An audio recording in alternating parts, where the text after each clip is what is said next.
Maswerteng tanghali po mga ka-STL. Narito na po ang resulta ng STL Batangas. Para sa araw na to, 1st draw October 22, 2025.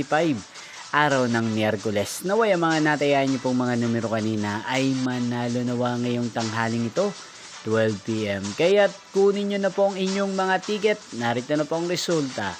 Ang mga numerong nanalo sa STL Batangas ngayong tanghaling ito, October 22, 2025. 12 PM. First draw result 1 at 9 in exact order. Again, 1 at 9. At ngayong tanghaling ito sa STL Batangas, atin pong i-shoutout si Ate Judy ng Batangas. Shoutout po sa inyo, Ate Judy. Sana po ay nasa maayos kayong kalagayan. At sa lahat po ng mga taga Batangas, shoutout po sa inyo. Inyo pong napanood ang resulta ng STL Batangas. Maraming salamat po sa patuloy niyo pong panonood at pagsuporta sa aking channel. Magkita-kita pong muli tayo mamayang 4:30 PM para second draw result ng STL Batangas.